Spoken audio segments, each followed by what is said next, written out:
a calm spirit, a settled soul. You can walk through fire and not be burned.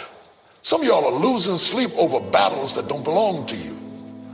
You're reacting to everything, feeding every fear, answering every devil that barks. But God didn't create you to be reactive. He created you to be rooted. So I came with a word today. I came with a mission. And I came with a message. If you'll give me a few moments of your time, I'll show you how to anchor your thoughts, how to silence the noise, and how to train your mind to be calm in every situation, not some, every. Are you ready? Because we're about to shift something in the atmosphere. We're about to take authority over anxiety. And we're about to walk into the peace that passes all understanding. You know, one of the most misunderstood things in this life is the power of stillness. We live in a world that praises noise. It rewards the loudest voice in the room. It promotes hustle, chaos, and constant motion as if peace is something for the weak. But I came to tell somebody today, stillness is not weakness. Stillness is strength. Stillness is the sign that you know who you are and whose you are and whose you are. Stillness means you are rooted deep enough to know that storms can come, winds can blow, and waves can ride. But you're not moved because your faith is anchored in. Some of y'all have been told you always have to respond. You always have to clap back. You always have to defend yourself. But let me ask you something. What if your silence is louder than your words? What if your refusal to panic is your protest against the pressure? What if the enemy's greatest frustration is that no matter what he throws at, I don't know who this is for today, but somebody walked in here carrying chaos in their mind. Your spirit is noisy. Your heart is racing. Life has been loud lately, and peace feels like a stranger you once knew. But God sent me here to tell you, you can train your mind to be calm in every situation. You see, calmness is not weakness. It's not passivity. It's not giving up. Calmness is power under control. Calmness is strength wrapped in stillness. And if you ever want to win in this life, if you ever want to hear God clearly, think clearly, love clearly, you must first learn to be calm in the chaos. Because storms will come. Oh, they will come. I wish I could promise you a life without storms, but that ain't the truth. Life will shake you, people will try you, pressure will press you. But when you have a trained mind, be the promotion. Calm before the healing. Because if you can't trust God in the valley, you won't really praise him on the mountaintop. Let the world scream. Let the storm roar. Let the haters talk. Let the bank account drop. Let the timeline get messy. I made up my mind. I'm staying still. I'm staying calm. Not because of what I see, but because of what I know. And I know that God is with me. I know that he's still on the throne. I know that he's never lost a battle. And I know that no weapon formed against me shall prosper. You've got to stop giving your peace away so cheap. You're letting too many things rent space in your head for free. Every opinion, every delay, every setback gets a reaction out of you. But when your mind is trained, you know how to choose your battles. You don't fight every fire. You don't. You remain calm. See, when your mind is untrained, every little thing becomes a trigger. Somebody rolls their eyes at you, now your whole day is off. The bills pile up, and now you can't sleep. A delay happens, and suddenly you're doubting everything. That's a sign that your mind is being led by the moment instead of being rooted in the master.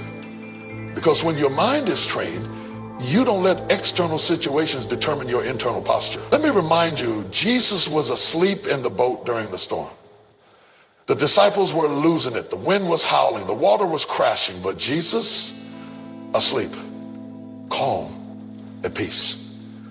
Because he knew something they didn't know. He had authority over the storm. And I came to tell you, when you know who walks with you, you don't panic over what's around you. When you know that God has never failed you, you can lay your head down in the middle of the fight and rest like it's already finished. That kind of peace doesn't come from wishing. It doesn't come from pretending. It doesn't come from numbing yourself or distracting yourself. No, that kind of peace is trained. That kind of calm is built. You've got to make up your mind that I will not be moved. I will not be shaken. I may cry, but I won't collapse. I may tremble, but I won't give up. Because my stillness is not a sign that I don't feel it. It's a sign that I've trained myself to trust God in it. Some of y'all been waiting for the chaos to stop before you calm down. But can I tell you something? Peace doesn't come when the situation changes. Peace comes when you change. You've got to learn to be calm before the breakthrough. Calm before. You chase every storm. You don't need to explain yourself to everybody. Sometimes your peace is your testimony. Sometimes your calmness is your clapback. Sometimes your silence is your sermon. There's power in being unbothered. Not because you're numb, not because you don't care, but because you've decided to protect your peace like it's sacred, because it is. You've decided that nothing and no one is worth your sanity. You've decided that no storm will seal what God gave you. You've decided that even if the world is shaking, your soul is secure. And here's the real truth. When you are calm, you can hear God better. You can think clearer. You can discern what's real and what's noise. You can separate fear from faith, emotion from wisdom, pain from purpose. But you've got to quiet your spirit long enough to listen. Here, I'm talking about putting the word of God in your mouth before the lies of the world get in your ears. You can't just react when things fall apart. You've got to build a life that's rooted in peace, rooted in truth, rooted in discipline, so that when the storm comes, it finds you already grounded. That's what spiritual training looks like. It's not dramatic, it's not flashy. It's consistent. You train your mind by shouting into the storm. You train your mind by sitting in stillness and learning how to hear God whisper. You train your mind by telling yourself the truth over and over again until it drowns out every lie. You train your mind by choosing to focus on what's eternal instead of what's urgent. Because everything urgent is not important. Everything loud is not powerful. And everything scary is not real. Ending. We're spiritually reactive. We wait until we're panicking to pray. We wait until we're hurt to listen. We wait until everything's falling apart before we try to stand firm. But let me tell you something. Peace is a discipline. Calmness is a muscle. And if you don't strengthen it in private, it will collapse in public. Every moment you spend in worship is not wasted. Every time you say no to the flesh and yes to the spirit, you're training your mind. Every time you resist the urge to lash out and instead sit in the presence of God, you're building calm. You're telling your soul, we don't live by feelings. We live by faith. And don't get discouraged if it doesn't happen overnight. Training takes time. Your thoughts have patterns. Your reactions have history. But just like a muscle, the more you work on it, the strong. When your mind is untrained, you can't tell the difference. That's why you need to do the work before the weight hits. You need to plant peace deep in your spirit so it can't be uprooted by pressure. You need to rehearse the promises of God so that when the enemy starts shouting fear, your spirit shouts back with faith. You don't wait until the diagnosis comes to declare your healing. You declare it every morning before anything goes wrong. You don't wait until you're broke to start speaking abundance. You speak it when you have little so that it becomes your mindset no matter the season. You don't wait until somebody betrays you to talk about forgiveness. You walk in a posture of forgiveness daily so bitterness doesn't take root. That's how you train your mind. That's how you stay ready. The problem with too many of us got to sit still long enough to hear heaven speak. Some of the breakthroughs you're waiting for are delayed. They're drowned out by the noise in your mind. And until you get still, until you get calm, until you train your mind to rest in the promises of God, you'll keep reacting instead of responding. You'll keep panicking instead of praying. You'll keep spiraling instead of standing.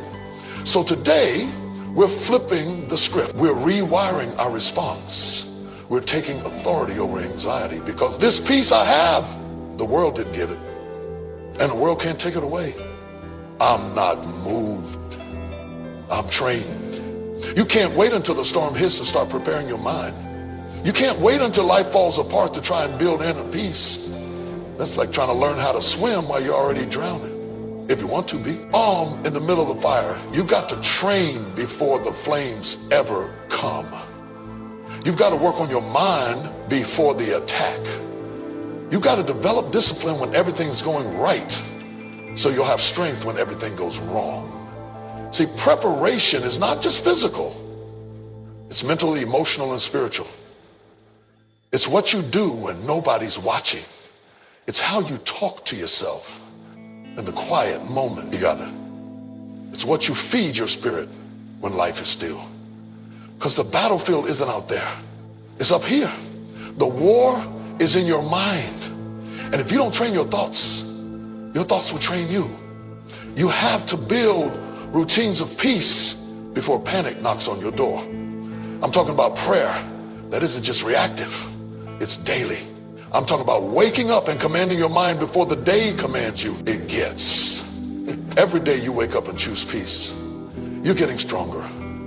Every day you refuse to panic and instead pause and pray, you're getting sharper.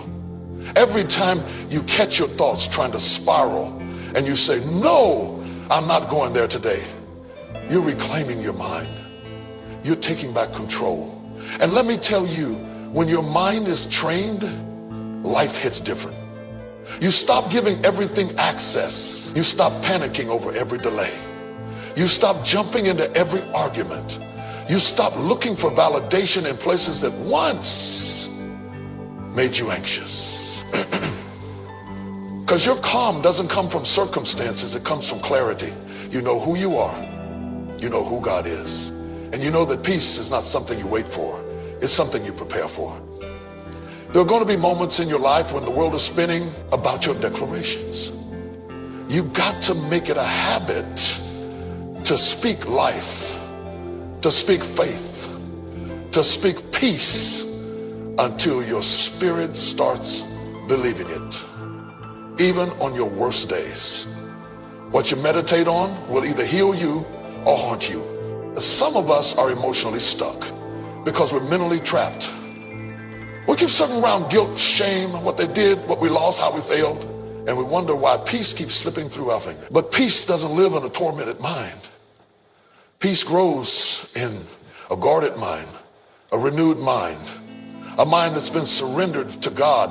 That's why the word says, be transformed by the renewing of your mind. Not your situation, not your job, not your bank accounts, your mind. If you don't renew your mind, your circumstances can change and you'll still be bound. You'll still think small. You'll still expect. If you don't catch it, it will lead you. You can't just let fear run wild. You can't let insecurity talk unchecked. You can't let doubt speak without being answered. When the thought comes, I'm not good enough, you respond, I am fearfully and wonderfully made. When the voice whispers, you're going to fail again, you declare, I can do all things through Christ who strengthens me. When your mind says, nobody cares, you remind yourself, God will never leave me nor forsake me. That's how you guard your peace. You speak back. And don't underestimate the power of repetition. The enemy doesn't just attack once, he attacks consistently. So if you want to defeat him, you've got to be consistent in return. You can't speak the truth once and then stay silent the next 10 times the lie comes back. You've got to be disciplined when people are looking to you for answers and everything in you wants to scream. But because you've trained, you'll be able to stand in that moment and say, I've already been here in my spirit. I've already walked through this in prayer. I've already prepared my mind for this weight, and I'm not going to fall apart because I've already trained for this battle. This is why you've got to train now before the storm comes, before the pressure hits, before the trial shows up. Because when you stay ready, You don't have to get ready. You've already built the foundation. You've already armed yourself with peace. And when the enemy tries to shake you, he'll find out. You're already grounded. You can't have a calm life if you've got a chaotic mind. You can't walk in peace when your thoughts are constantly pulling you in 10 different directions. Some of us are not tired because of what we're doing physically. We're tired because of what we're entertaining mentally. The battlefield is not always around you. The real battle is what's happening between your ears. And until you learn to guard your thoughts, you will keep forfeiting your peace. You've got to be intentional about what you allow to live in your head. Every thought doesn't deserve your attention. Every opinion doesn't deserve your agreement. Every fear doesn't deserve your meditation. Because whatever you allow to sit in your mind will eventually settle in your heart. And what settles in your heart shapes your actions, your attitude, and your atmosphere. Some of y'all are living anxious, still running loops in your mind. You got imaginations, not even realities. Imaginations stealing your rest. You're preparing for things that may never happen. You're arguing in your mind with people who aren't even thinking about you. And all of that internal noise is robbing you of the calm that God wants you to walk in. But here's the truth. You have the authority to guard your mind. You may not be able to control what shows up at your mental doorstep, but you do get to decide what stays. You don't have to let every thought take root. You don't have to let every lie grow legs. Just because it knocks doesn't mean you have to open the door. You have to start challenging those thoughts and asking, is this true? Is this helpful? Is this what God says about me? Because if you don't confront it, it will control you. Defeat. You'll still feel unsafe, even in safe places. But when your mind is renewed, when your thoughts are guarded, you can walk through fire and not flinch. You can hear bad news and not crumble. You can sit in the middle of uncertainty and still carry peace like it's your birthright. You got to get aggressive about protecting your inner peace. That means learning how to say no. That means walking away from gossip. That means turning off the noise that feeds fear and tuning into the voice that feeds faith. That means unfollowing some voices that speak confusion and surrounding yourself with voices that speak clarity. Because peace isn't passive. It's not just the absence of noise. It's the presence of order. It's the product of discipline, and it starts in your thoughts. Don't let a stormy thought create a stormy life. Don't let an anxious imagination steal today's strength. You've been given too much power to lies, too much space to worry, too much energy to what ifs. And now it's time to take your mind back, to reclaim your peace, to guard your thoughts like your future depends on it, because it does. You don't have to be at the mercy of every emotion. You don't have to ride every wave of fear. You don't have to keep rehearsing defeat when God has spoken victory. Train your thoughts, guard your peace. And when the enemy comes knocking, let him find a mind that is calm, covered, and completely convinced that God is still in control. There comes a point in your life when you have to make a decision, not an emotional one, not a circumstantial one, but a spiritual decision. That no matter what happens, you will trust God completely. Not halfway, not when it makes sense, not only when things go your way. I'm talking about a settled, unwavering, deep down in your soul kind of trust that says, even if I don't understand it, even if I don't like it, even if it hurts, I still believe God is working. Because the truth is, trust is what anchors calm. You can't be calm in the storm if you don't believe the one who controls it. You can't rest if you secretly think God forgot about you. You can't walk in peace if deep down you're convinced that things are going to fall apart at any moment. Calmness is the fruit of trust. It's not about how quiet the world gets. It's about how convinced your spirit is that God is still good, even in the dark. Sometimes God doesn't change the situation because he's trying to change your response. It's not always going to, not always a feeling. There are going to be days when everything in you wants to panic, but your spirit has to rise up and say, no, I trust him. I don't have to understand it to believe he's working it for my good. That's the kind of trust that sustains you. That's the kind of trust that calms the chaos inside.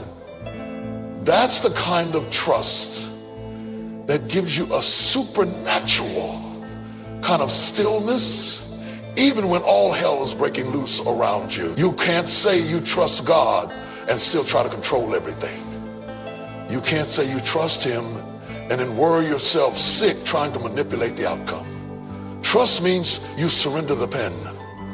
You stop trying to rewrite the story and start letting him lead. You stop rehearsing your worst case scenarios and start resting in his promises. Because he's never failed you yet, and he's not about to. Hey, stop the storm just because you cry. Sometimes he lets it rage just long enough to show you that the storm can't shake what's built on faith. You've got to trust that God knows what he's doing even when you don't see the full picture. You've got to trust that his silence doesn't mean absence. His delays aren't denials, and his plan is still good even if it's not your plan. And wait and wonder. I know what it's like to carry questions that don't have clear answers. I know what it's like to stand at a crossroads and not know which way to turn. But let me tell you what I've learned. Peace is not the absence of uncertainty. Peace is the presence of God in the middle of uncertainty. And the more you trust him, the calmer you become. Trust is a choice.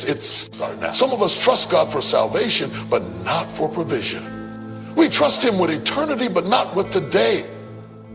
We trust him with our souls, but not with our situation. But God didn't call you to half trust him. He wants your whole heart. He wants your full surrender. Not because he needs control. He already has it, but because you need the release. You need the freedom that comes from letting go. You need the peace that comes from saying, I don't know how, I don't know when, but I know who. When your trust is in God, you don't have to panic about people. You don't have to chase validation. You don't have to fear the future. You don't have to keep your guard up all the time because you're scared something will fall apart. When your trust is real, your rest is deep.